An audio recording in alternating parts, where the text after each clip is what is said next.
Kind of nervous, G. Really? I don't know. No need to be nervous. No need to be nervous. All right. No need to be nervous. Welcome to the first episode of 4KPAPI. On this little side piece we got going here, Gerald and I will just be talking about something that we both love dearly, and that is obviously movies, mainly. Obviously, we'll be talking about TV shows, and, we've got some other fun games to do and stuff and all that each and every week. Hopefully, depending on schedules with the main podcast, because we don't want to oversaturate with podcasts, obviously. But this is something that I've been wanting to do for a while, and it's kind of hard to find someone you want to do it with or people you want to do it with because it's kind of a commitment you want to make. And I'm kind of really glad I met Gerald, and he's really fallen in love with movies, and he's getting better at reviewing movies and watching movies and understanding movies over this past year that I've met him. And so Gerald, you want to tell us a little bit about yourself, mate? Yeah, so obviously, since I met you, I've kind of enjoyed watching movies a little bit more and actually paying attention to them and just comparing them to other movies of the genre. Now, I'm still a beginner. Like, I'm not anything crazy, but I'll give it to the best of my abilities throughout the whole series. And Um, I'm actually quite excited to this is our first time doing this episode or anything like this, and I really wanted to do it at the comfort of our own home because when you watch a movie, you're either at the cinema or in the comfort of your own home, and I'm just this is all gonna be trial and error. This first episode might be pretty shit, but as we get along, I'm actually quite excited to see you and basically us how we're gonna flow for the past year. It's gonna be crazy to hear us from now in a year's time if you're still doing it. Yeah, no, I completely agree with that. But I'm also wanting to see what you say about the movies because I'm sure we would probably have some conflicting views on some of them. Yeah, I am quite keen to get into it, but because this is the first episode, and mainly everyone that's seeing this already knows me, but some of them actually might not know you, but you have been on the main podcast episode before. So, Yeah. but I basically want to just give us a quick say what movies we're into, genre wise, and what are our favorite movies in that genre. So I'll go first. I'm a massive superhero fan, as you can see. I got Iron Man, Spider Man, Green Goblin. I've grown up. I've just loved superhero movies, and that hasn't really changed, even though they've been pretty dog shit this past year. Um, but Spider Man has always been my one true love, and Batman, I love you too, and Transformers, big superhero guy here. But besides that, as I've gotten older, horror and thrillers have really overtaken that as well. You know what I mean? Kind of equal. And Mm. I love Get Out. Get Out is easily top 10 movies of all time for me. And stuff I love my zombie movies, Hereditary, Scream. There's and horror thrillers are just I don't know, I just love sitting down and thinking about a movie and making it after you finish watching it, you just can't stop thinking about it. Love a Mm. good twist, bro. Everyone loves a good twist. Yeah, I love a good twist. Hey. Yeah. So what about you, Jared? What are you into? So something about me is now in terms of movies that I like, I think it's more so action. I'm a bit multi-genre, hey. So Yeah. I really love my action. I hell love my dramas, even rom-coms. Mm. Now because I'm doing this October thing, I used to be really scared of horror movies. I wouldn't even watch it. It's probably doing the series is probably going to desensitize me, but I hell love a good horror and a good thriller. Yeah. Yeah, I'm completely same as you. I love every kind of movie. I love a good Sunday rom com or a romance movie. The Notebook is all time, bro. Oh, dude, Like, facts, that, dude, yeah. but I can't do Bollywood movies. I can't do it. I love Korean films. Mm. Can't do Bollywood, bro. I just can't take it seriously. You know what I mean? So, what did you think of Slumdog Millionaire then? Because That's that's still Bollywood. it is kind of Bollywood, but it also has its American, take on it. You know, it's super serious. Yeah, You, yeah, I know what you mean. yeah, I can't do there's a film that came out last year and everyone put it in their top 10. It was called RRR, and I just couldn't fall into the ridiculousness of it. You know what I mean? Like, No, that's fair. yeah, like I it's completely a understand. 3 hour ridiculous movie about a guy throwing like, you know, there's like the scene where he like throws leopards and shit at a snake or like, you know what I mean? Like, Yeah. it's dumb fun, and I just can't get around it, and that's just who I am. And you know, that's the best thing about film is that not everyone has the same taste, otherwise the world would be boring. I agree. But anyway, we'll get on with it because we've got a lot of films to review. So, as Gerald said, he wasn't a really big horror guy before, so I thought, fuck it, why not? I love my horror. And Gerald actually, it was just your idea. I was actually surprised that he wanted to watch a horror movie every day in October, and of course, I said, "Fuck yeah, let's do it." And that was the breaking point for us to start this little side piece of a podcast, talking about films and that. So, I think what I'm going to do is I'm actually going to give every movie in order of what we're watching this whole month. There's 31 films. This episode we're going to review 8 movies.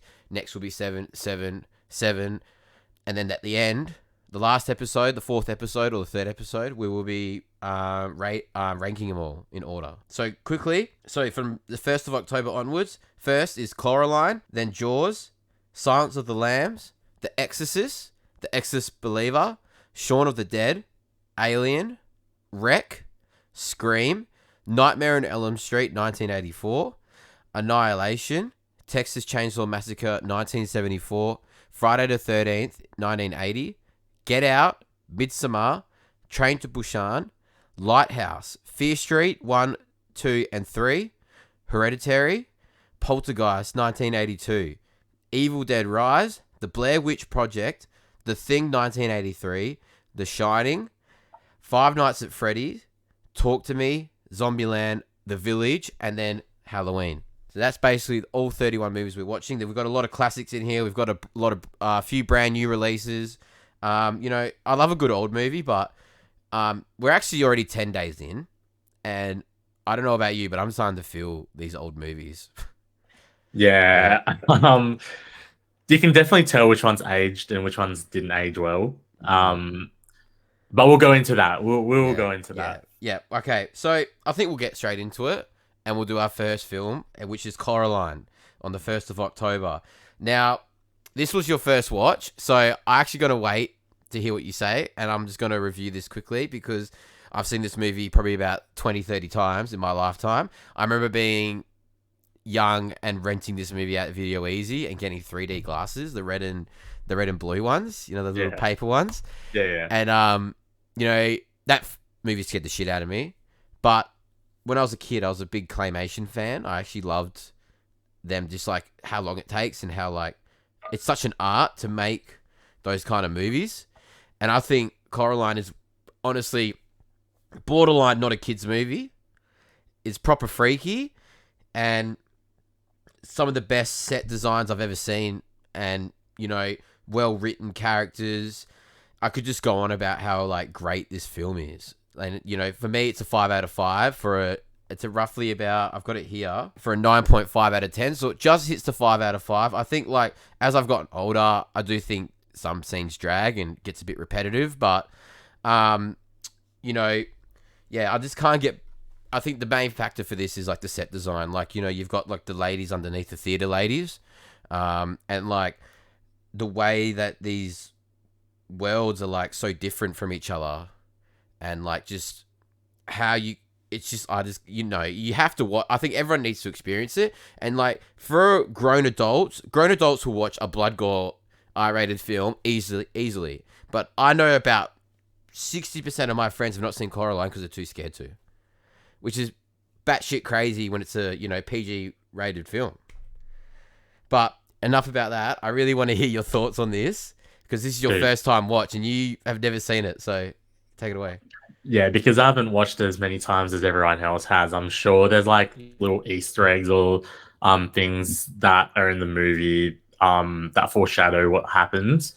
I think I did pick up on a couple of things. So I remember it was one of the scenes at the very start, and there's like lightning, and then the lightning shape is like the hand of like the other mother. Yeah. So I thought that was pretty cool. The buttons as well, like the button eyes. But honestly, 5 out of 5 movie. Like Okay. it was an entertaining watch. I hell enjoyed it.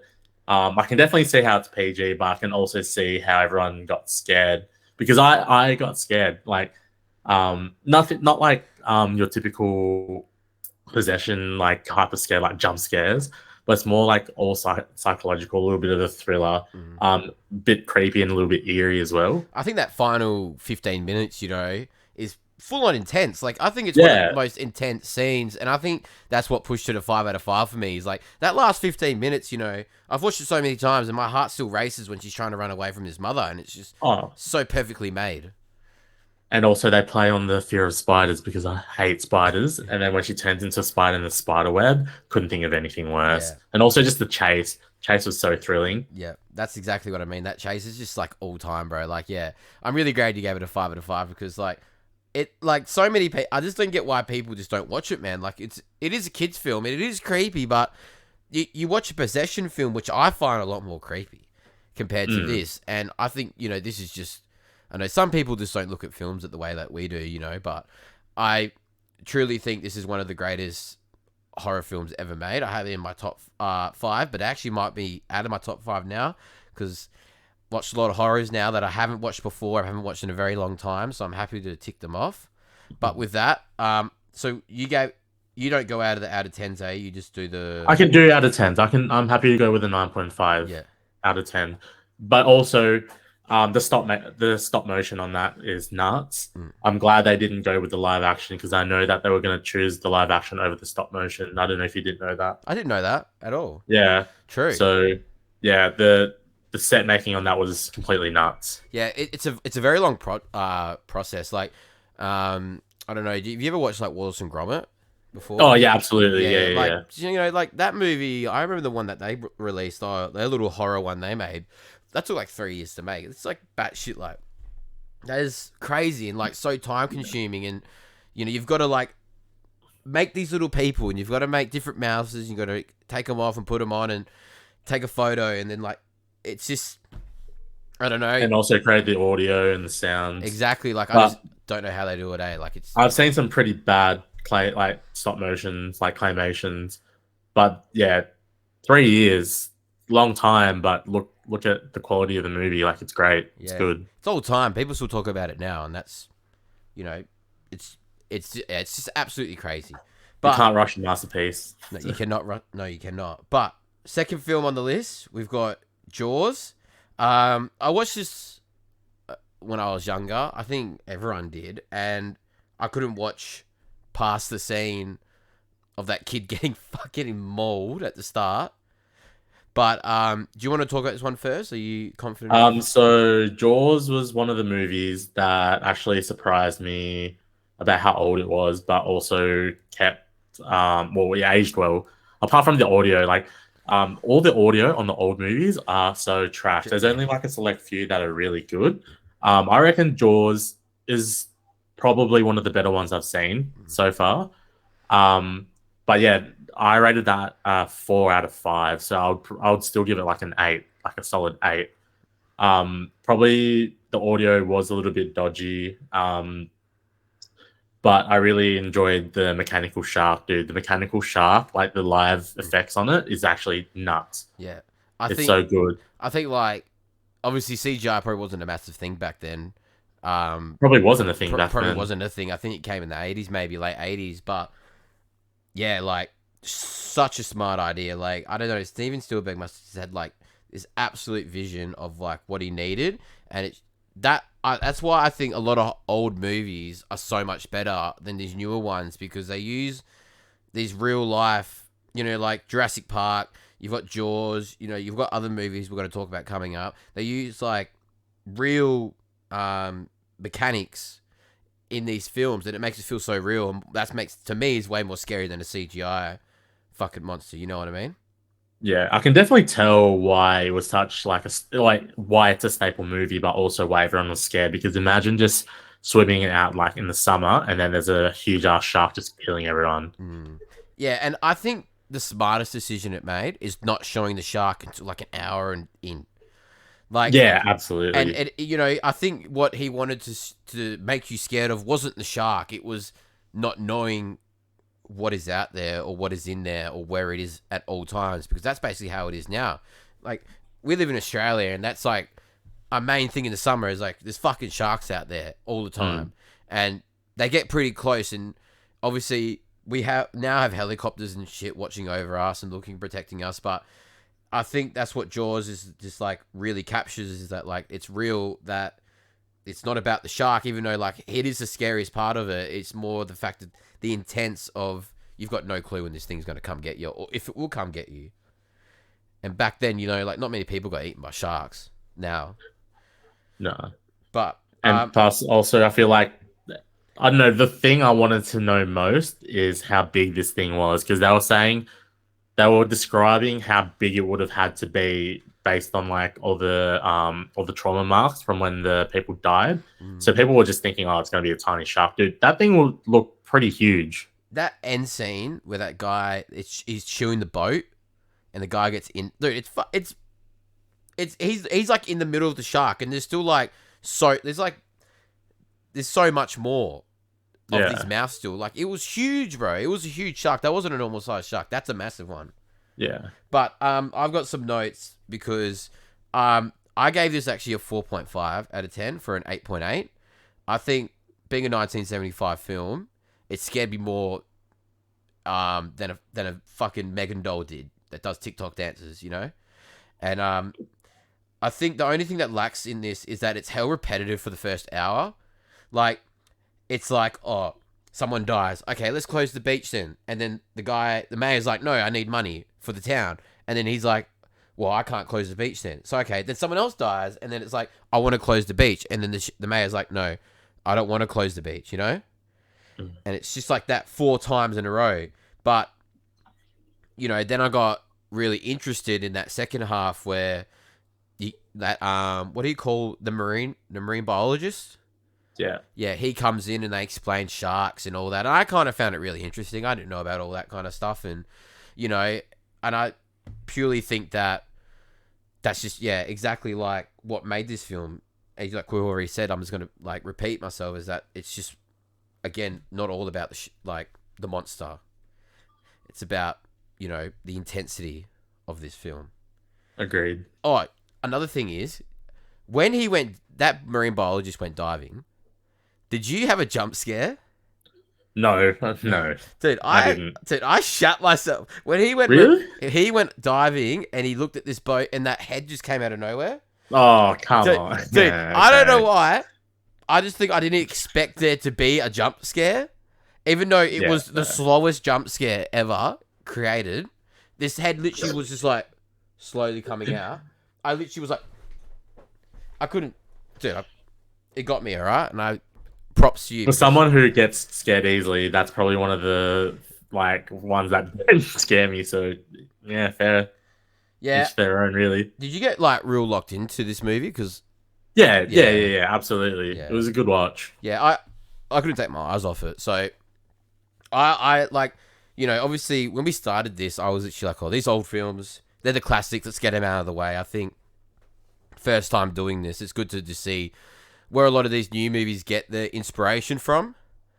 But when I actually watch these older ones, I'm like, well, these are actually fucking scarier than the newer ones. And I don't know, I just get real locked into it, and I kind of like just appreciate what they did back in the day, eh? Oh, absolutely. Yeah, the production on this is actually nuts for what it is. I think the smart thing is using that mechanical shark, because I don't know how big Steven Spielberg was then, because he obviously didn't make Back to the Future or Jurassic Park by then. No. So Jaws must have been like, I don't know if he had any bigger movies before that, but he definitely, that could have been like one of his biggest movies ever. Yeah. But on to the next. Third, we have Silence of the Lambs. This was my first watch. Was this yours?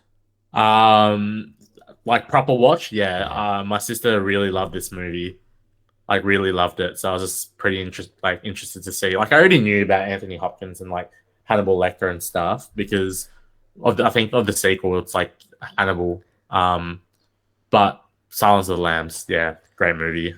Yeah, I really like knew because it's the first horror movie to ever win a Academy Award. First ever horror movie to do it, and watching it, I just deserves the Oscar, you know, every awards it got nominated for, you know what I mean? And I just like, holy shit, dude, that was like some intense shit, bro. Like Anthony Hopkins in that, holy crap, dude. His acting is nuts. He did a brilliant job.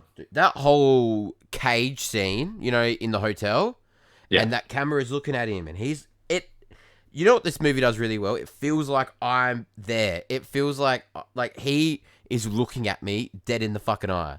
Because you're so locked into this film, he literally is looking down and it feels like he's talking to me. And it fucking freaks me out because his acting is just so fucking nuts in it, bro.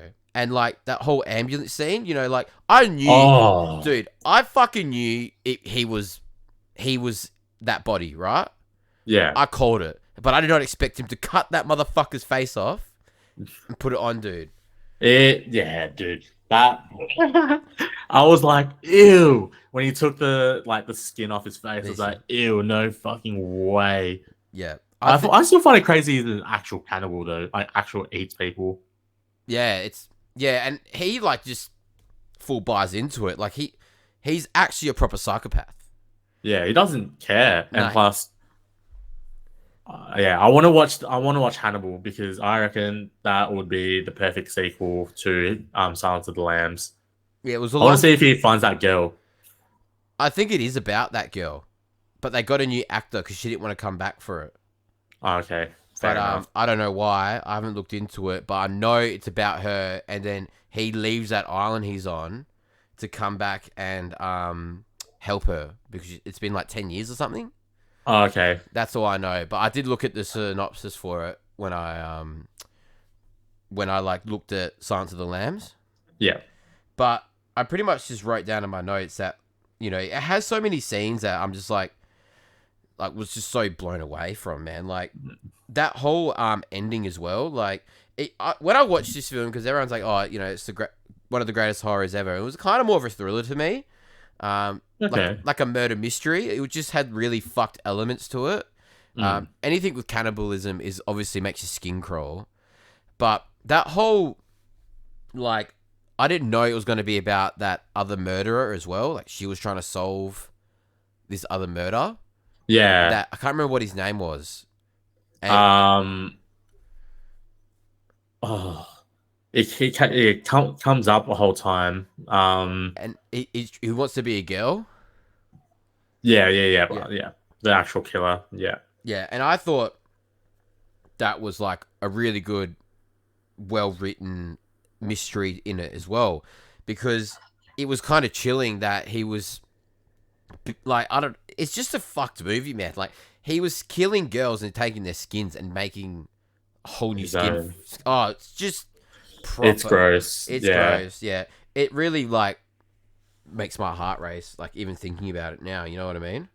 Yeah, and like I didn't even realize that a lot of the references I watch in TV shows, movies, actually all stem from Silence of the Lambs. Like I remember watching, what was it? It was How I Met Your Mother, and then they were talking about people that you put in your well. So it's like people that you want to kill off, right? Yeah. And then it's just like people that you would expect to kill you. So it's like a weird concept, but I didn't realize it actually stemmed from Silence of the Lambs, and I thought that was really cool. Yeah. And it just shows how impactful it actually is into the movie community, or just like into entertainment. It must be. I think it was early 90s. This was made. It was like real early 90s, and it was the first horror to win the Academy Award. So it is probably one of the most chilling movies out there, and probably a horror movie that most people have actually seen.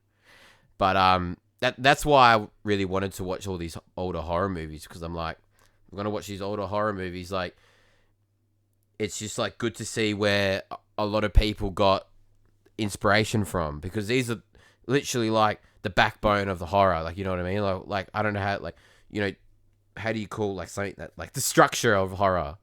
You know what I mean? Like they are like the bottom, and like people have branched off of it. You know what I mean?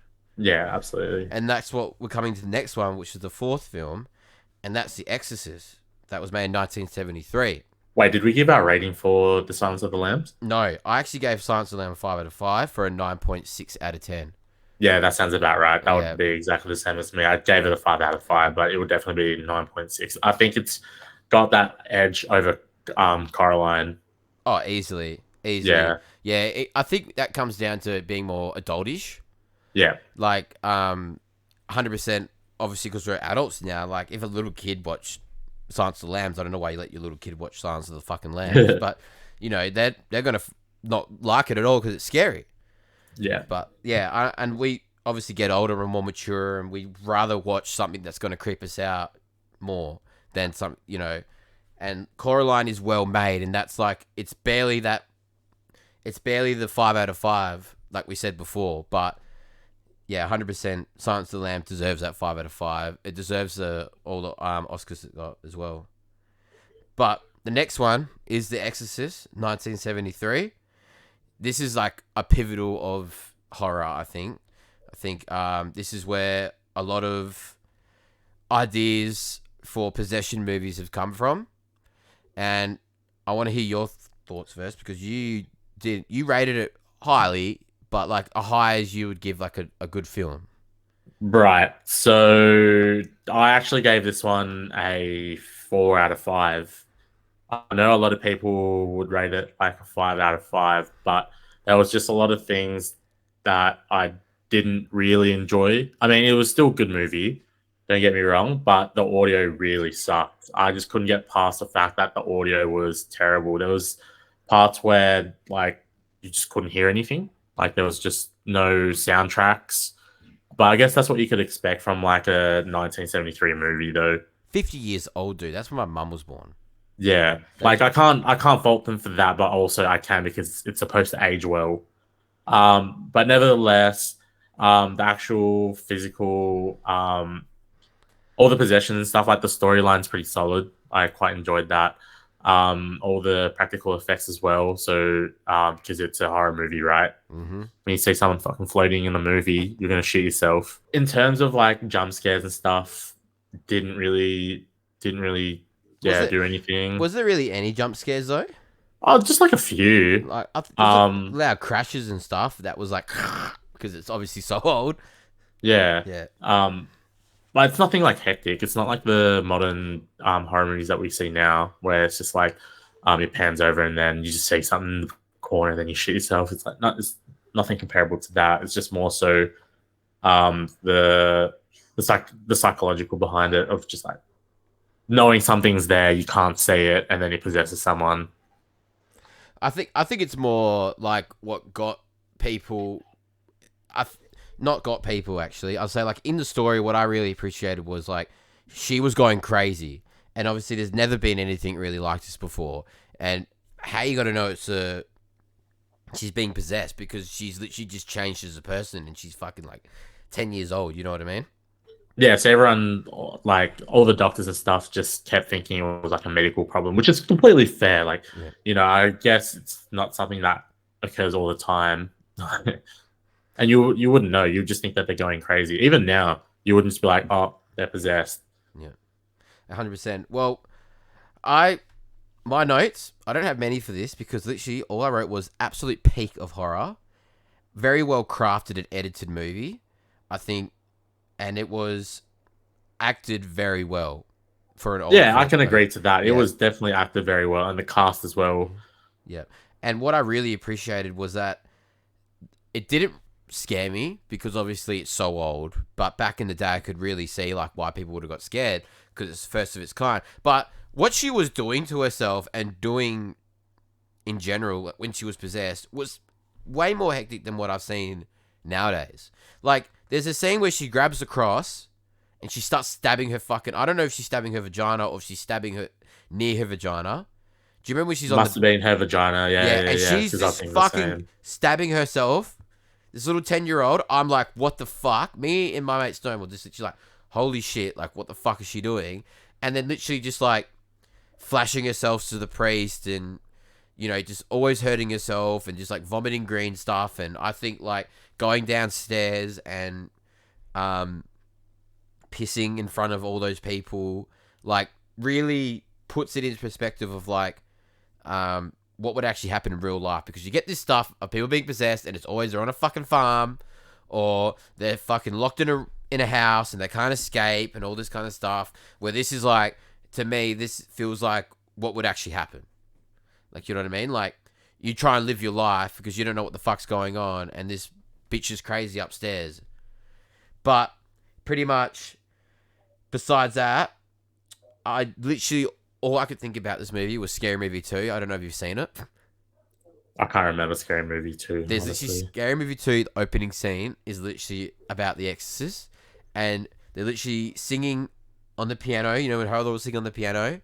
But in the Scary Movie 2, they're singing, but they're rapping over there. And then she comes down and pisses and plays in the piss, and then goes upstairs, and the priest is like trying to fuck the devil. It's and literally it just ruined the movie for me in that fact that I couldn't stop laughing because all I could think about was Scary Movie 2. But overall, I think like a lot of movies have got inspiration off this. You can really tell, but I think this is easily the best possession movie I've seen. I think it's better than Conjuring. I think Conjuring's more shock horror, where this is more like a crafted, well-made movie. Okay. You get what I'm saying? I understand. Yeah.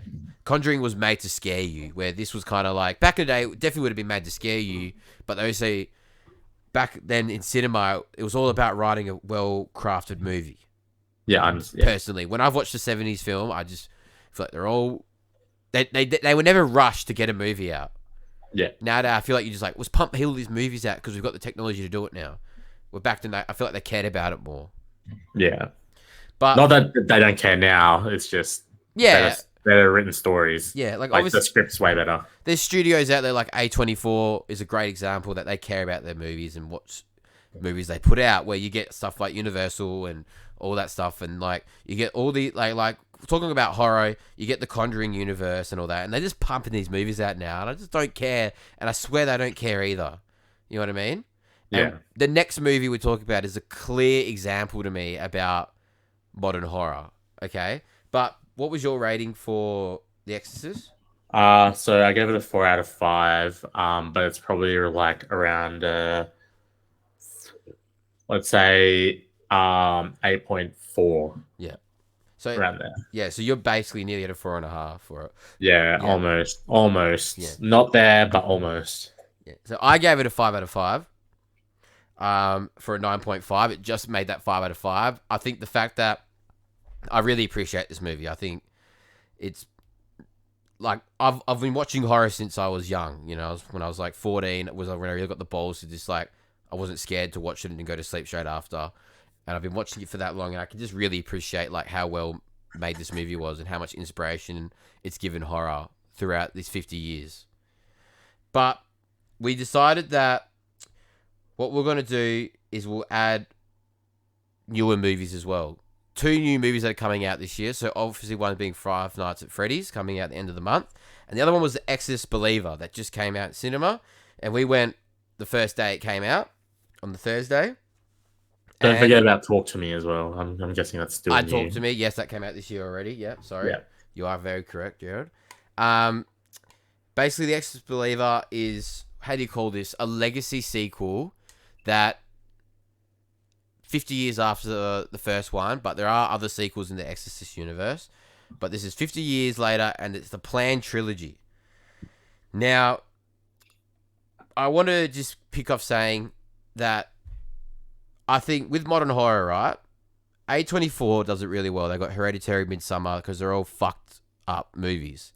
They're all out-of-the-box ideas. They're not the same as all like what these mainstream studios have been around for 100 years do. You know what I mean? All these high budget stuff.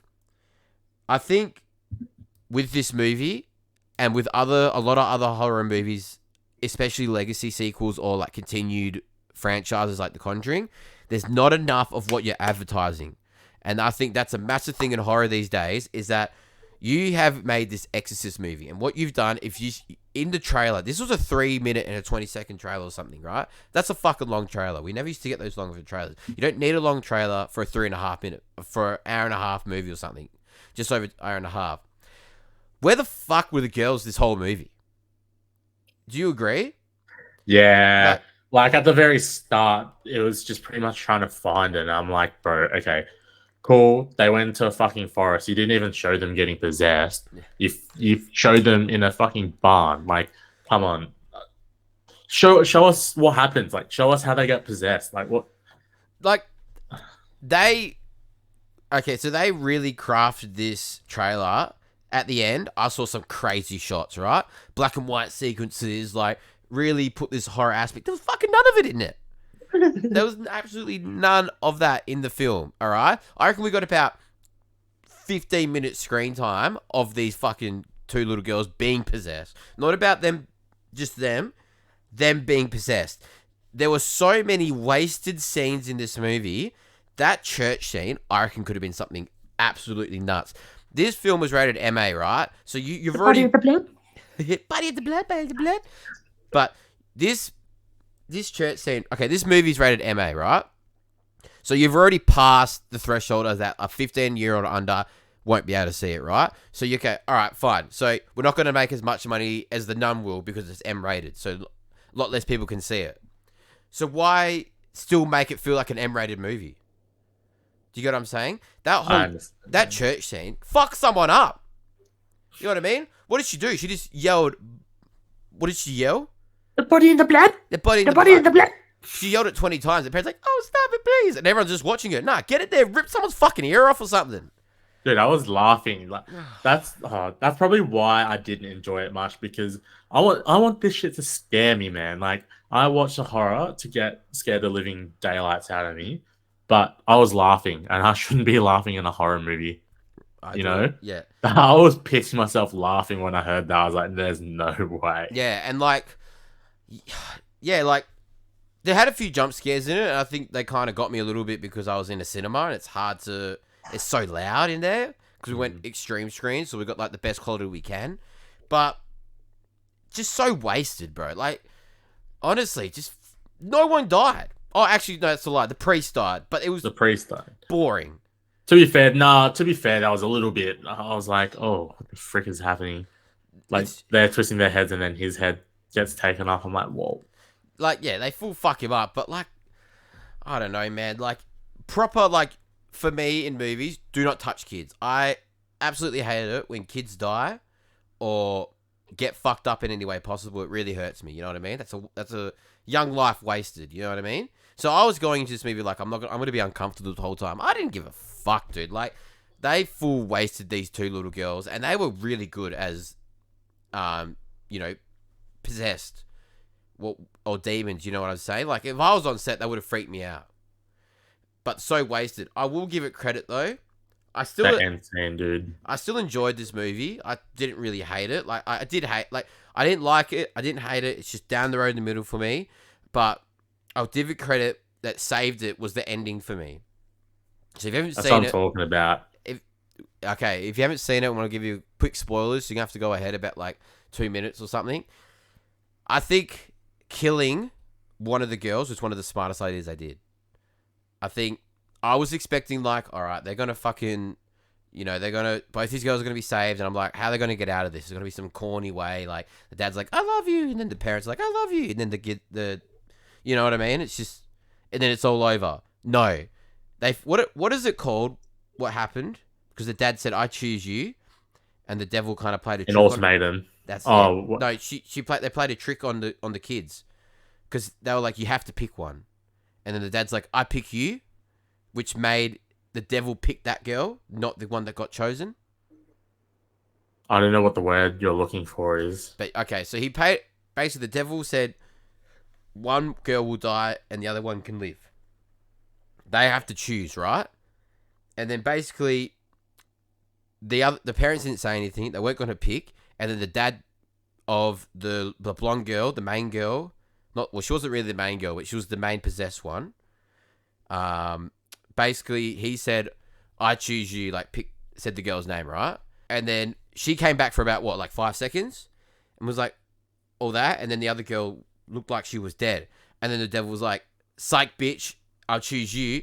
Dragged her to fucking hell. And you actually saw the devil and her get dragged to fucking hell, pretty much. Which I think was a great scene. And then basically the other girl stays alive and that girl goes to hell. which I think was a really great idea.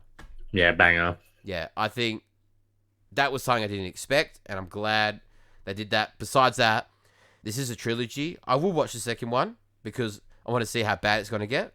But besides that, I gave it a 2.5 for a 5.1. I gave it a 2 out of 5, so a 4. Yeah, that's fair. You said you didn't like it because I still had I don't know. I kind of enjoyed it. I think it was There better. was some scenes that were still it was good value. Like it was still scary, like jump scares. Like I don't know at the start, I was getting annoyed with the D box seats. I couldn't pay attention. Yeah, But yeah, there was still some scenes that scared the shit out of me. But overall, I feel like the movie wasn't as great as it could have been. no, the concept was there, Mm. just wasn't executed correctly. I don't know. This is the guy that did that new Halloween trilogy. He did the new one. Have you watched any of the new Halloweens? No. Oh, the first one's okay. The other two are dog shit, so it's not really in good hands, according to me. Okay. But that's all right. We'll fuck that one off now, because next we have Shaun of the Dead, one of my all-time favorites. Did you end up watching it? Yeah, absolutely. Yeah. I didn't know because you didn't say anything. So No, I love Shaun of the Dead. Like it's like probably one of my favorite. Oh, actually, I wouldn't say it's my favorite one from the Cornetto series because Hot Fuzz is still banger. My guy. But it was still good. I gave it a 4.5. You gave it a 4.5. Yeah, but that's based. I can't just give everything a 5. I'm very stingy. Well, I'm gonna say I'm very stingy with my 5s, but if you looked at my letterbox, 5s is out of the charts only because I've only been watching classic films. Well, you lately. just got it. You haven't even hit 100 films yet, have you? Do you actually want me to check? Yeah, check. Because I'm nearly at 600. You're wrong. This year's 96. Okay, but Films all in up. total is 112. Okay, yeah. See, I'm at nearly 600. So that's when you start Oh. getting to the films that you don't rate every 5 out of 5. So I understand, like, when I first got Letterboxd, all I could think about was all the 5 out of 5 movies I've watched. Yeah. Or I only wanted to watch the 5 out of 5 movies. You know what I mean? Yeah. So that's fair enough. But if you think it's a 5 out of 5, you should rate it a 5 out of 5. But I do get what you're saying. I think the Cornetto trilogy is one of the more polarizing ones, and it's only really between Shaun of the Dead and Hot Fuzz, where I told Lockie to watch Hot Fuzz, and he doesn't like it. He gave it a 3. He gave it a 3 out of 5, and he thinks it's got real bad pacing issues, and it's not that funny, and blah blah blah blah blah. Where I've talked to other people, including myself and like you, where I've given it a 5 out of 5, and I don't think there's really any problem with Hot Fuzz at all. But I think it's the kind of comedy it is. I think UK comedy has its, at the end of the day, like, this is what film is. Not everyone is meant to like the same shit. It just shows how subjective films are. Like, people will love the shit out of a movie, and then some people will hate it. Yeah. But we're not here to talk about Hot Fuzz, even though it's such Oh, a yeah. great movie. So, Shaun of the Dead, I gave 4.5. The attention to detail, nuts. So, you go from the pan scene from the start when they don't even know about the zombies. Like, they do the pan of him going from the house, walking across the street, going to the shops, paying the guy money, like, just that. And then it shows them the exact same scene, but with the zombies. So, broken car window, handprint on the fridge door. Like, it's just, yeah, they definitely looked after the movie in terms of script-wise. The cast, obviously, you can't go wrong with Simon Pegg and Nick Frost. Yeah, I just enjoyed the movie as a total. Like, it's still funny. Like, the end scene funny when he was, like, playing games because he's just got him in a collar and he just doesn't give a fuck. Yeah, I honestly, it was just a good movie in general. To Not much me, to say. personally, I think this is one of the best zombie movies ever made, but it's also one of the funniest horror comedies ever. Can you hear the dog? No. Okay, cool. Not at all. I fucking go off their head. Anyway, so I think Shaun of the Dead is easily one of the best comedy horror movies ever made, but it's really well directed, as you can notice. I love, like, the panning to people, and it does, like, that quick, you know what I mean? Like, it's just so, like, quick, and, like, it's, to me, it feels like that movie kind of feels like if there were walking zombies, exactly that's what it would be like. I feel like we're just normal people that don't know what's going to happen in that situation, and that's just like, to me personally, that's the most realistic a zombie apocalypse would be. And on the side of that, it's just absolutely entertaining from start to finish. So funny, and like I said, like the fast pacing moving camera movement just keeps you engaged the whole time, and it also backs off that script as well. Like you said, like the script is just so well written, and like the those little jokes that come back hell quick. You know what I mean? Like I think one of them that always gets me is when he's trying to call Liz when he finds that like all the zombies are out, and he goes, "Oh, the phone's engaged." But he goes like, "Oh, it's engaged," and then Nick Frost like, "Well, that was quick." You know what I mean? Like those quick little lines are just like Nick Frost is like just so perfect line delivery, smart lines, smart lines. But you know, it is an old movie, and everyone's seen that movie for no doubt. And if you haven't, what are you fucking doing? So I gave it a 5 out of 5 for a 9.5. Like I said, it's like just barely the 5 out of 5 for me, only because I think Hot Fuzz is like a lot better of a film. But Shaun of the Dead is a 5 out of 5 basically just because like when I was younger, it was just like one of the first.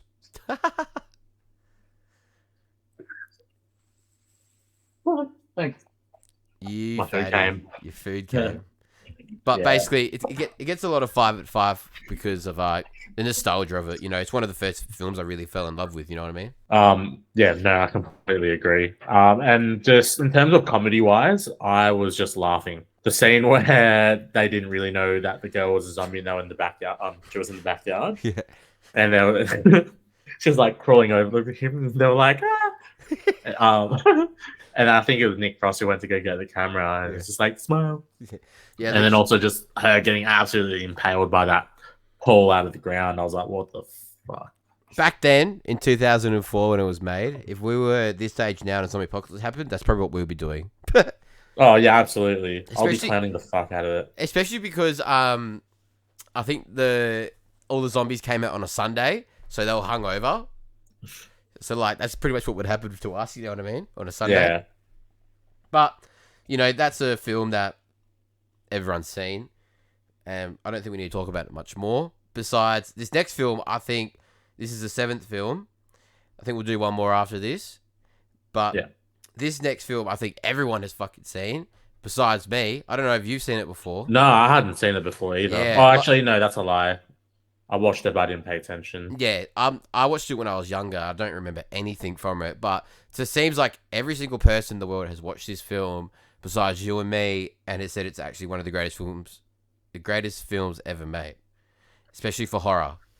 But I'm going to talk about this film first.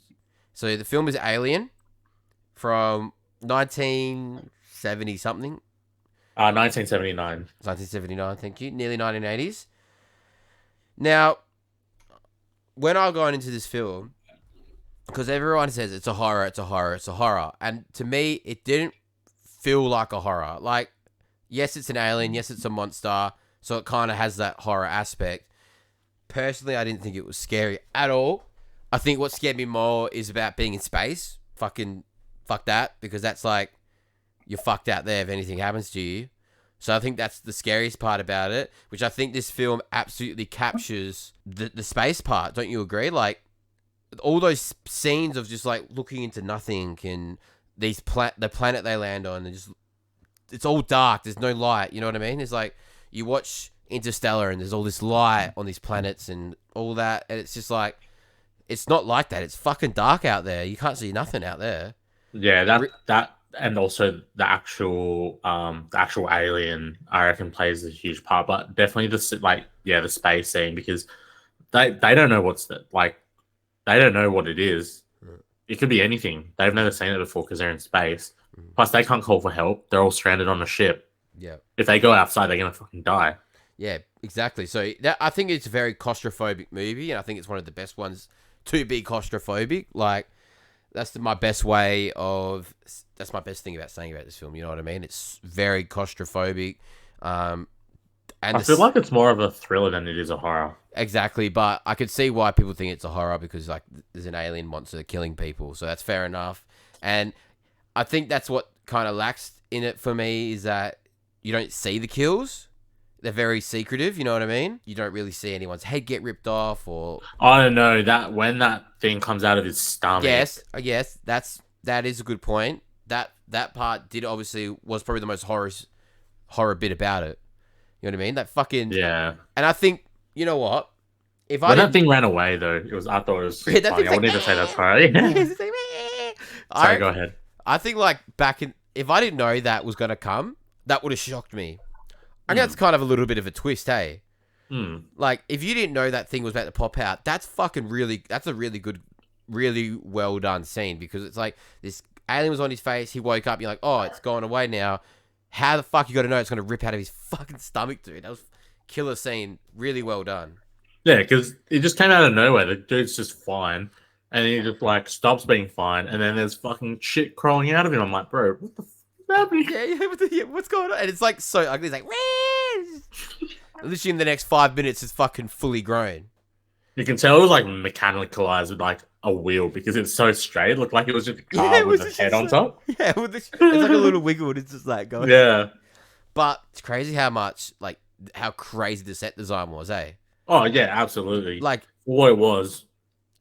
They kind of like made the whole shit coming from like hallways to like underground hallways to big open like chains. Just like they fully made this shit and it's like no CGI because it's so old and it's fucking perfect, dude. Like the people making this film obviously saw a vision and they really went with it and they knew it was going to pop and it did. Because obviously it is one of the greatest movies ever made according to IMDb and everyone else out there. And I do agree with it. I have given it a 4.5 out of a 4.5 out of 5 for a 9.3 out of 10. It kind of nearly got that 5 out of 5. I think I want to rewatch it. I was a bit hungover when I watched it, but that's fine. Like I still was so locked in to it. But I don't think I was really in a mood because I thought I was about to see like heaps of killing and blah blah blah, all that kind of stuff. And it wasn't really like that. It was like a slow burn, intense movie. Yeah, no, completely agree. I gave it a 4.5 as well out of 5, so it'll probably just come as 8.5.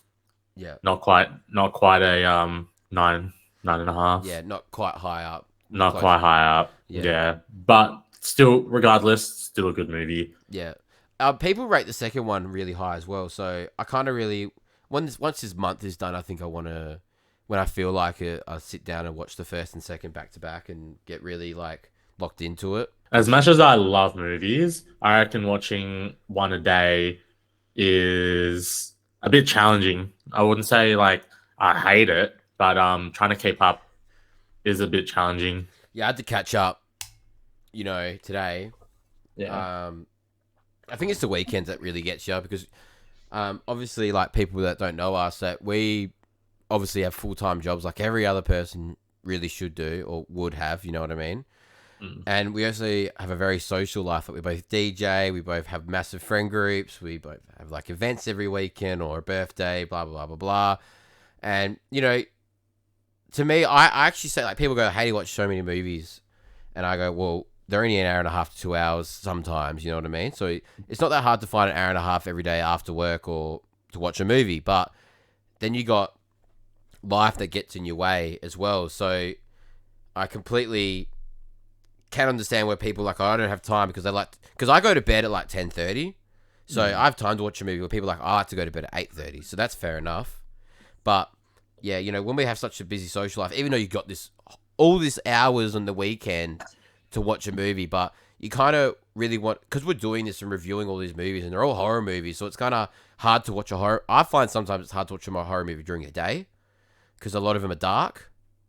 Yeah. No, I understand. I get that. Yeah. So we do try our best, but I think like it can be done, but I don't know. I think it's good to challenge ourselves. Like, I think we're really throwing ourselves in the deep end here, and like reviewing like 7 movies every week is pretty hectic when you normally just review 1 or 2 or 3, depending what's released. But we'll do the final movie for this week, which is the 8th movie. I think this was both of ours most anticipated because we both never seen it and have heard highly of this. It's called Wreck. It's a Spanish, what do you call Portuguese, isn't it? Portuguese? Was it? I think it's Portuguese. Let me double check. Actually, do you know what? No, yeah, you're right. It is Spanish. Yeah, it's a Spanish found footage film, and I've heard nothing but great about it for a found footage. 2007, so it's kind of like after Blair Witch Project. There wasn't really enough one after that, but I've heard it. Hour and 15-minute film, fully intense. Do you want to give your thoughts first? Because I've been blabbering on for a while. No, you pretty much summarized it. Hey, the an hour and 15 minutes for what it is actually nuts. It from start to finish, it's been pretty suspenseful. The story was well written. There was some parts where I was just like, oh, I wouldn't say it's a pacing issue, but they could have done more in those scenes considering um how short the movie is. Mm-hmm. Um, but overall, yeah, it's scary. It actually like scared me. It was eerie the whole entire time. I didn't, I couldn't understand whether it was like a possession or if it was an infection. But like by the end of the movie, I realized it was an infection, and I thought that was even more nuts. Yeah, yeah. I fully was. I was pretty like I haven't watched a movie in a while that scared me, and like it takes a lot. And I think found footage, and then you mix these fully intense, hectic zombie, whatever the fuck they are, and it kind of feels like you're the person holding this camera, and then like it's just full on intense, bro. There's like no break. Like from you like at the start, right? You kind of get a glimpse of what's coming, and then they after that, pretty much after the first person gets bitten and they start getting let out, it's just bang, bang, bang, bang. After that, like you get no breaks, even though how short it is. Fully like yeah, I was freaked out and like obviously just didn't want to be jump scared. No one wants to be fucking jump scared. Yeah. And I just like you could just tell it's coming. You just don't know when, and it's just yeah, like you said, very well made, very well acted. And it was only a $2 million budget, so they got a lot of like probably people that just coming into acting or very old in acting or like and they obviously just did it all on a handheld or something because obviously you can tell by the quality. But Yeah. yeah, to me like yeah, fucking really good, really scary. I don't really know how else to explain this movie besides Yeah, like the scariest part was when they went into like night vision mode, dude. That was oh freaking me fuck out. And off. then when they were like hiding in that corner and the thing was looking for them, I was like, no chance, dude. Just don't move. Why are you trying to move? Just stay still and wait for it to go. You literally just in the best spot ever. Yeah, like what did I say here? I think I did. Yeah, no, I pretty much already said that. But yeah, I found like that ending a bit anticlimactic. Besides the night vision, the I don't know what that chick was or like was she the first infected? It must have been. It must have been the Yeah, first infected. yeah, because yeah, obviously she was a little bit freaky, and I think the night vision added to it. But yeah, I think the one thing this film lacked in was like showing us more people getting killed. Like you know what I mean? Like Yeah. that mum was chained to the staircase, right? And she gets mauled by three of them, but you don't see it.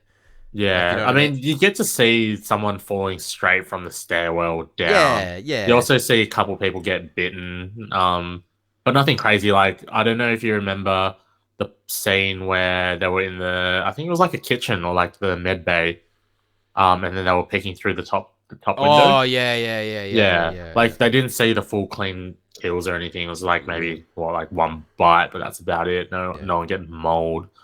I feel like yeah, the scenes could have been a little bit more gory, But like but a $2 million with the budget budget, they had, yeah, $2 million budget done really well. And yeah, same thing. Don't fuck with kids. They fucked with kids. Fucked me up. All right, that fucking Chinese kid up the top in the roof. What the fuck you doing in there, bro? Get the fuck out of there. And he just fucking turns his camera. It's like, meh. I was like, nah, I'm done. Pablo. Yeah, I was done, bro. Not. I had enough. I had Wait, enough. if you had to if you had to choose between dog like or animals or kids in terms of most um emotional scenes, like which one do you care about more, kids or like fucking animals dying in a movie? What would you get more emotional over? Probably kids. Depending. I probably cried more to dogs being killed, but that was only the fact that the whole movie was based around the dog. So what, like, are you talking about Red Dog? Red Dog, Marley and Me, Haven't watched Hitachi in a while. Oh, dude, Yeah. so good. You know, like, I think when a kid dies to me, it's unexpected. Depends how they do it, though. They don't really do it as often as dogs, you know what I mean? But, yeah, it hits me more. You know what I mean? I think if a kid dies, me personally, I'm like, come on, bro. Like, it's a wasted... It's waste. You know what I mean? Like, I know. No one wants to see their kid die. Yeah, so I understand what you mean. You know, but yeah. Besides that, that wraps up our first 8 films of the horror month. Oh, we've got a rate rack. Oh, rate. Yeah. What did you give it? 4 out of 5. So I'll give it like a solid 8.4. Yeah. So I gave it a 4 out of 5 for a 7.8. But yeah, like, for what it was, very impressive. I think that's as high as I could really give Rec for being a 1 hour and 15-minute movie on a $2 million budget. You know what I mean? So yeah, basically it's a 5 out of 5 for what it was. But what it was. In general, it's not a 5 out of 5. But, you know, Dukes for them for doing that. I want to touch base quickly that I watched Saw 10. I watched 3 Saws before I went and watched it. I watched the first 3. I thought I'd bang them out because Saw 10 was based in between 1 and 2. I'm pretty sure. Everyone was like talking really highly about it. Like 3.5 out of 5, 4 out of 5, all this. They're like second best Saw, whatever, right? And okay, I'm gonna sound selfish here because have you watched any of the Saws, or do you like No. You don't like body horror? No, I don't really like the gore stuff. Hey, yeah. So kind of makes me squeamish. If I'm watching a Saw movie, I'm there for that. If you get what I mean, I don't care about a storyline. This first hour of the movie was literally a drama, or like setting up this, like, the guy that makes these traps. They made you like kind of want you to care about this character. I've seen fucking 10 movies on about why I shouldn't like this fucking guy.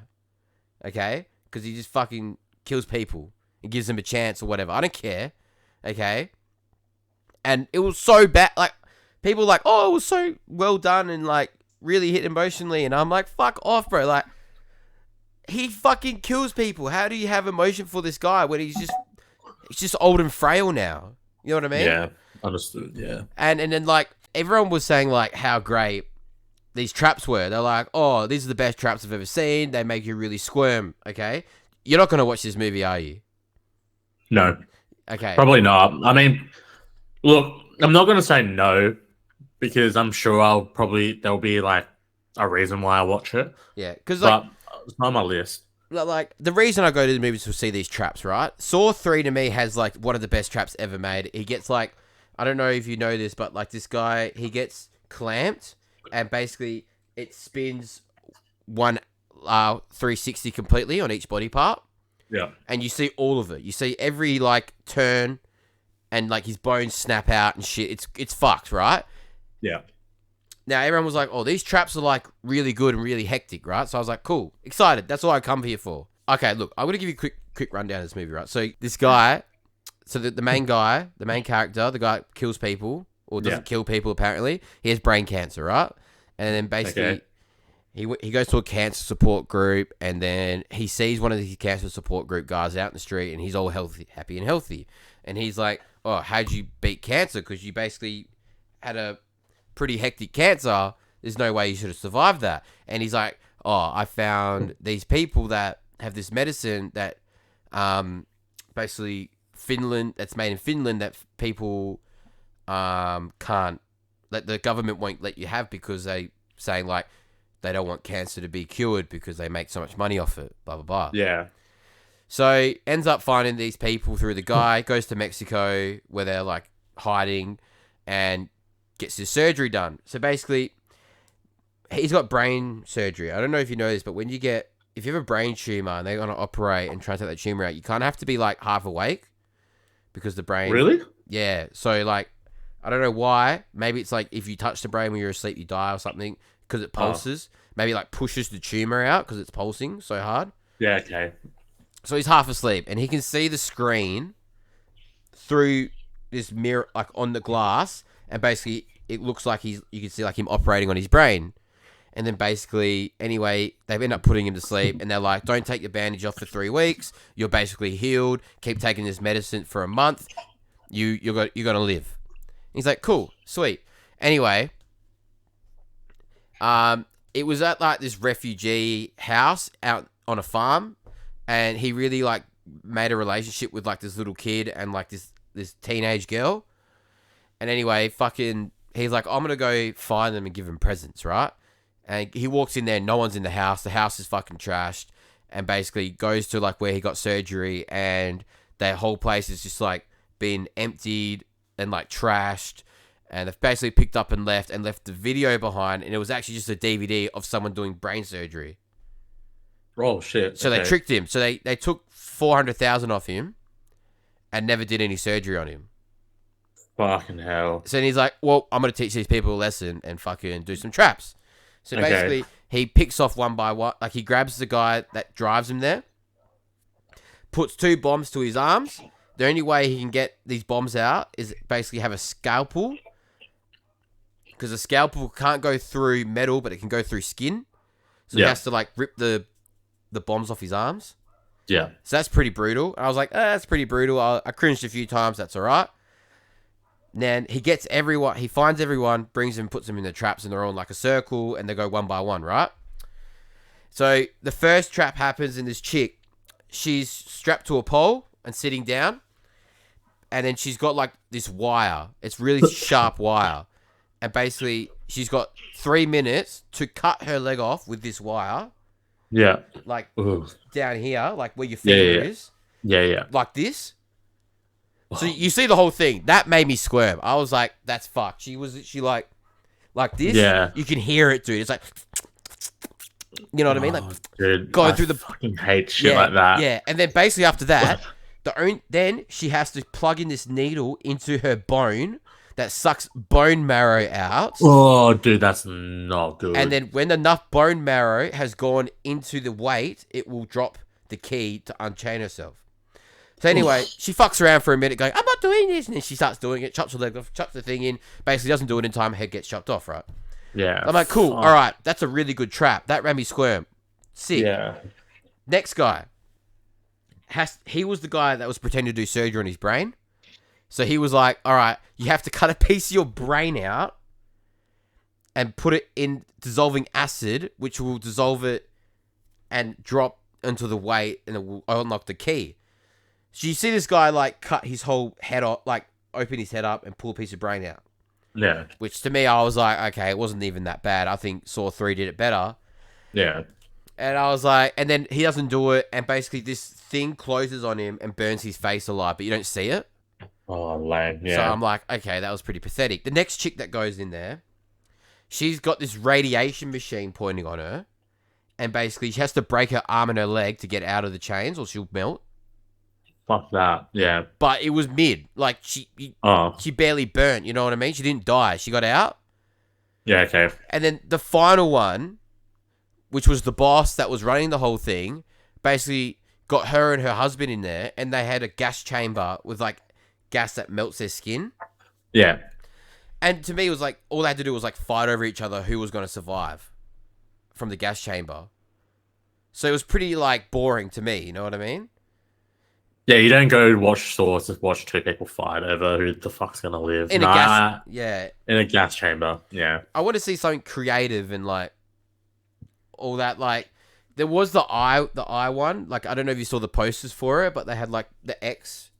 Yeah, I did see that. That one was pretty cool, but like again, it was like pretty anticlimactic. But yeah, I don't know. To me personally, if I'm watching a Saw movie, I'm literally watching it for the kills, which is pretty fucked. But in the end of the day, that's why you watch the Saw movie. Story is really, it really is, yeah. But some people are like, oh, it's really good they put a storyline and cared about the character development, and I'm like, well, I don't really care about the character development. I want to see someone get fucked up.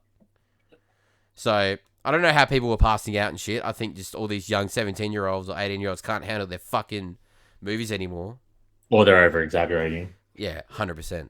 But I wanted to chuck that in there because all I've been watching is horror. Besides, recently I actually started watching... I watched Equalizer 3. I think you were there with it as well. I fell asleep, but yeah. Yeah, and I watched Bottoms and Fair Play. Was this all on the same day when I was there? I watched Bottoms the day before, like the day you got there. So I watched it in the Yeah. morning. Fair Play, I Yeah. watched the Friday night. I watched Split as well. Okay, yeah. Yeah, and I watched the new movie called Total Killer. But that's basically, besides that, all I've been watching is horror. I watched Signs, Ex Machina. That was have you seen Ex Machina? Nah, a friend from work told me to watch it. Yeah. Apparently it's really good. Yeah, I gave it a 4.5. Oh, yeah. And right before the horror started, you and me watched The Creator. Yeah. And I gave it a 3.5 out of 5. What did you give that? 3.5. Yeah. Yeah. Yeah, I really liked The Creator. I think it was very well shot. But I think that's what they focused a bit too much on. Yeah, the script. I feel like the script was just too cliche. The CGI was cool as fuck, though. A lot of CGI. Marvel spends about $250 million to $300 million per movie. This movie had a $90 million budget, I think. And I think it was like 100 and something with marketing on top. It looked like one of the best movies I've ever seen CGI-wise. Oh, dude, unreal. You couldn't even tell half of them was even CGI. Nah, it was so fucking clean, dude. And it just shows that the people making this movie cared about it. Yeah. It was a visualization like masterpiece, I reckon. Like in terms of the settings, the ship itself, the explosions, the actual people, like how they've got their gears in their heads and stuff. Yep. Yeah, overall banging movie, but I reckon the script is just what really let it down. Yeah, the script and I think there was a few actors that weren't perfect for the roles they were in, but no. Besides that, it was, I don't know, I think it could have been one of the greatest sci-fi films ever made, but like you said, it was pretty weak script. Yeah. But visually, I definitely would rewatch it. I think down the track, it might go up, it could go down, but yeah, I think it's still like a visually pleasing movie to watch. I also think what really lacked, it's probably because of the really bad script writing. Oh, I wouldn't say really bad, but like the really mid script writing is at the very end. I was supposed to feel sad. I didn't feel sad. Yes, bro. Thank you for bringing that up because I completely forgot that I fucking didn't cry. And you and me cry pretty easily. Mm-hmm. And that's definitely a scene that should have hit me emotionally, but I just didn't. And I think, like you said, it just comes off the script. Just wasn't well written. Didn't really get engaged enough with the relationship between them two. Yeah. I don't know. I don't know why, but I think it has to heavily play in the script. Only thing I could say. Yeah, any other movies you want to talk about that you've been watching? Let me quickly have a look. I mean, most of the movies I've watched are all based on the movie month anyways. Mean Girls. Oh, dude. Ah, yes, Mean Girls, dude. Oh, yes. Such a good movie. I kind of want to, because I gave it a 4. Yeah. I kind of want to change it to a 5. I know. It was really good. I think leave it and watch it again maybe in a few months when you feel like it. If you feel like it. I give it a 4. I think every film that you enjoy, like you said, doesn't need to be a 5. But this one was just like, yeah, dude. I don't know. It's good. I don't Lindsay think Lohan. Yeah. Rachel McAdams. Rachel McAdams. Oh, yeah. Dude. And also, like, as a guy, you know, you shouldn't be. Well, it's not that you shouldn't be liking these type of movies, but they're more towards like it's like a chick flick, right? Yeah. And if I watch something like this, I'll just be like, oh, fucking yeah, chick flick, whatever. I actually really enjoyed this movie. Yeah, without a doubt. Easily the greatest chick flick ever made. Yeah. Oh, I don't know. The Notebook. I wouldn't say it's a chick flick. It's more of a. Would you not? Okay. No, but okay. So yes, it is a chick flick. It is aimed for girls. It's more of a love story to me. A chick flick is kind of like that. Legally Blonde. Okay. Angus, so I guess that's Angus Thongs and Perfect Snogging. You know, like really like. How do I say it? Like kind of like a coming of age story, but with bitchiness in it. Mm-hmm. Like you know, you could tell what a chick flick is. Yeah, definitely. Yeah. Mean Girls is Um, easily top tier, one of the best chick flicks ever made. oh, dude, so good, so 10 good. Things I Hate About You, kinda on that spectrum, but at the same It's time, more of a romance, a like a romance. rom Yeah, com. yeah. What other movies? Star Wars, The Phantom Menace. Gave that one a 3. Like, I love Star Wars, but they really fumbled with that movie. I want to say, I think after this horror movie month, I'd like to rewatch all 9 Star Wars, and I think we can do an episode on it. I'm slowly doing it now. Yeah, that's what I think meant. I'm like, because of horror movie month, and then because I'm having to catch up, I haven't been able to watch Star Wars. So hopefully tomorrow, Yeah, I think. I'll be able to watch it. Yeah, so what you guys are seeing here is pretty much all going to be horror this month until we finish all talking about all these 31 movies. But every episode will basically talk about what we've watched from each episode onwards that we haven't, like, from recording to next recording. I think we'll talk about what we've been watching, what we enjoyed. Obviously, after October finishes, it's going to be kind of based on new releases, what's been out. We'll also do themed episodes, so like a Star Wars episode, like we'll rewatch all the Star Wars.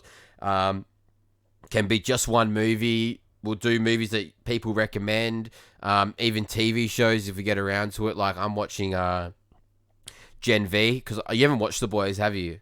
No, I haven't. No. Yeah, but you know what I mean? Like we can, like limited series, like every episode is going to be different.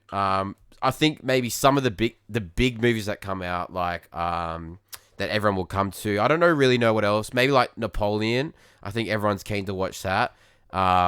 Maybe Kills the Flower Moon will be spoken about on the actual podcast. But besides that, everything film related will be done on this platform between me and Gerald. Special guest, even.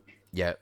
So special guest, yeah. Like we've got a few people that are keen, but yeah, like all trial and error. This is the first time we've ever done it. I hope you guys like enjoyed it, and obviously we're going to get better at this as we go along. I don't have a stream overlay. It really annoys me. It seems unprofessional, but you know, we kind of just wanted to get this done, and it's kind of hard to find someone to do it like and make it really good quality. But yeah, we'll obviously upgrade mics, upgrade stream overlays over time if we enjoy this, which I enjoyed this. Did you have fun? Yeah, absolutely. Yeah. I did have fun. But also let us know what you think about our reviews. Like, obviously, like movies are super subjective, right? If you might like a movie that we didn't, or you didn't like a movie that we did, I kind of want to know what you guys think of it, and also what your take is. Yeah, definitely leave comments if you're, and like subscribe to the YouTube. Leave us a rating on Spotify. DM us. DM out the podcast page, the Being Human Show. Yeah, well, obviously it's all trial and error. We're going to get better at this as we go along. But yeah, so I think maybe after Halloween we'll do a Star Wars episode, and like Lockie would probably definitely be keen to do that because he's a Star Wars nerd, and I haven't rewatched any of it. I haven't rewatched any of them in so long, so I think I'm really due to watch the movies. Yeah. And I'm gonna watch Rogue One because Rogue One is my favorite Star Wars movie. Oh, cool. Yeah. Yeah. That makes sense. Why does that make sense? Don't you have a Rogue One helmet on, like, tattooed on you? No, that's Lockie. Oh, lucky, yeah. Yeah, I probably would get something like that, but yeah, Rogue One I think is easily my favorite Star Wars movie. I haven't rewatched it in a long time, but I remember the first time I watched it, I was like, "Holy fuck, that was a good movie." But yeah, I want to watch all the movies in order. I think I've never done it since I was a kid. I definitely haven't done it since the last fucking 3 dog shit movies came out. Actually, that's a lie. 7's good. I'll give you that. Speaking of Star Wars, actually, they're doing a fundraiser at work. And one of them is doing like I don't know if you've heard of Scentsy before. It's like the smelling things. Like they do toys or like wax melts. Okay. They smell really good. Yeah. I just bought like a plush toy. It was like the Mandalorian. So good. True. Can't wait for it to come through. Hey. What did you get? It's just like it's like a Mandalorian plush toy, but inside you can put like a smelly pack. Oh, yeah. I had one back when I was 16. It was like a lamb. I still have it to this day. Still smells the same, and then the scent's already gone. So it's been almost like 7 years, and it still smells like that. It's How much kind is of wild. It was on special. It was $25 for the Mandalorian plush. These dogs are going fucking crazy. It's annoying. I think we'll wrap it there because we've got to watch Annihilation. So next episode, we'll decide during the week. We might review a lot of them to get them out of the way because we've already watched Scream, and Nightmare on Elm Street.